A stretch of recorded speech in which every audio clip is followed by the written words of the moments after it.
Assalamualaikum warahmatullahi wabarakatuh. Saya Ratin Ahaya.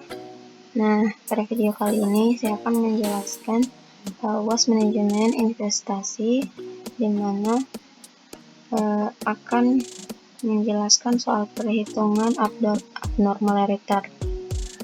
Nah, soalnya seperti pada tabel di bawah ini. Periode peristiwa, closed price, aktual return. Nah, periode peristiwanya dari -3, -2, -1 hingga ke +3. Sedangkan closed price-nya yaitu 1300, 1400, 1450, 1500, 1300, 1340 dan 1000.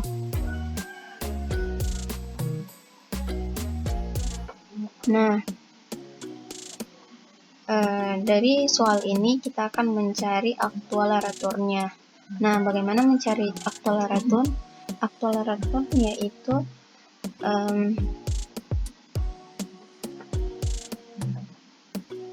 1400 ini dikurangi dengan 1300 dibagi dengan 1300. Nah, jangan lupa diberi buka kurung seperti ini untuk mendapatkan hasilnya. Nah, jadi hasilnya senilai 7,69%.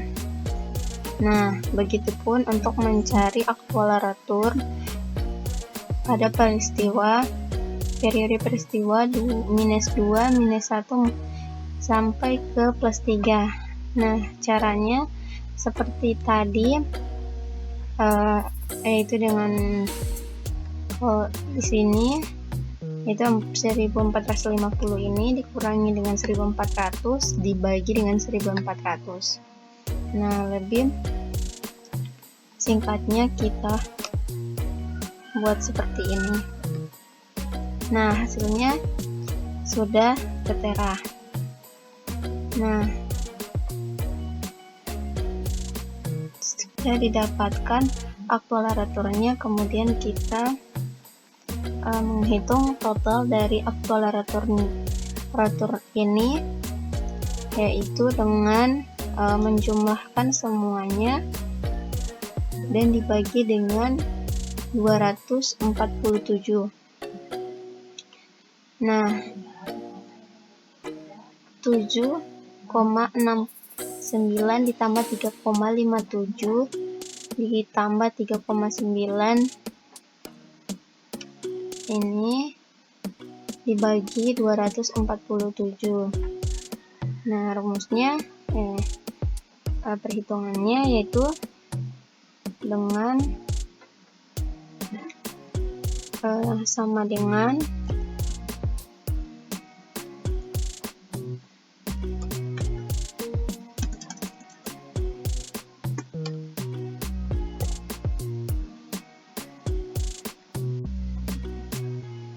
yaitu menjumlahkan dari periode peristiwa ini dari kolom aktual returnnya dari hingga akhir. Nah, setelah itu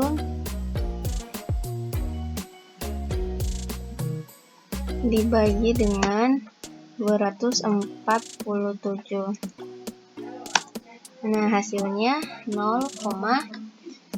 minus 0,1%. Nah, selanjutnya ada tabel perhitungan mengenai abnormal return pada perusahaan PT CRR. Nah, ini soal perhitungannya. Pada kolom periode peristiwa sama halnya dengan sebelumnya, yaitu -3 hingga +3.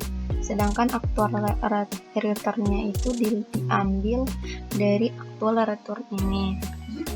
Kemudian untuk mencari IR ini, yaitu didapatkan dari hasil total aktual return. Nah, di sini kita akan mencari ARTN-nya ini. Nah, Bagaimana mencarinya? Yaitu kita mencoba mencarinya dengan rumus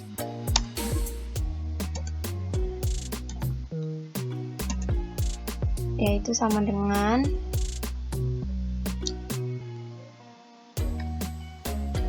ini 7,69 ini dikurangi dengan 0,1%. Nah, hasilnya 7,76%. Begitupun sebaliknya, begitupun seterusnya. Langsung saja ditarik ke bawah. Nah, ini hasil dari perhitungan abnormaliternya. Nah, dan untuk mencari hasil dari sampel t-test dengan program SPSS, yaitu kita harus siapkan terlebih dahulu aplikasi SPSS-nya. Nah, di sini saya sudah menyiapkan. Ini adalah tampilan SPSS. Nah, di sini saya sudah mengisi variabel sebelum dan sesudah. Ini adalah variabel sebelum dan ini adalah variabel sesudah. Nah, untuk mencarinya kita masuk ke analis, terus kemudian compare means, kemudian pay-rate. Nah, ini adalah tampilan setelah selesai mengisikan variabel antara sebelum dan sesudah. Nah, ini kita sudah mendapatkan pay-rate sampel statis, terus ada pay-rate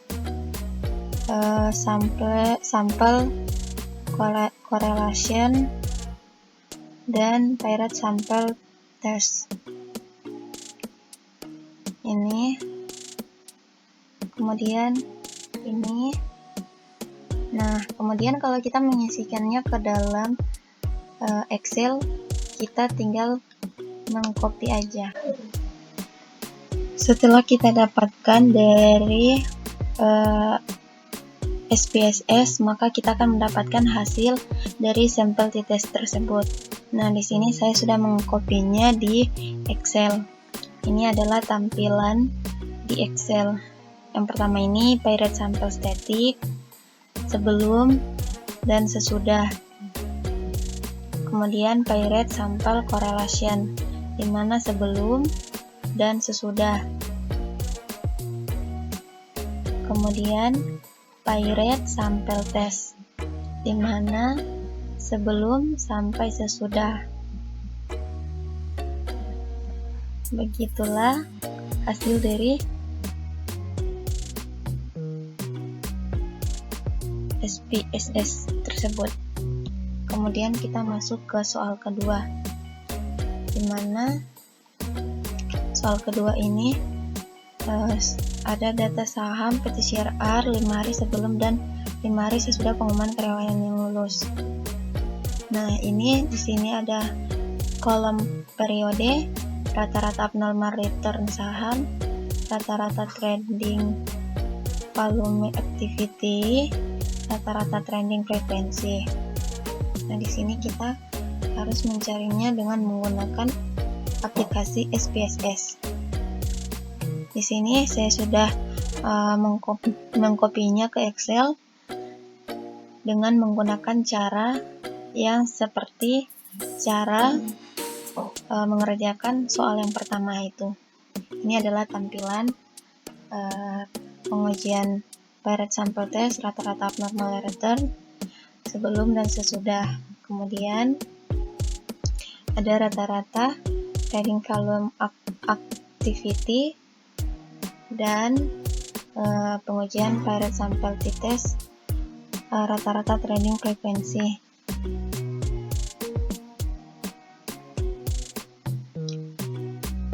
Sekian dari video saya. Lebih dan kurangnya mohon dimaafkan. Wabillahi taufiq wal hidayah. Wassalamualaikum warahmatullahi wabarakatuh.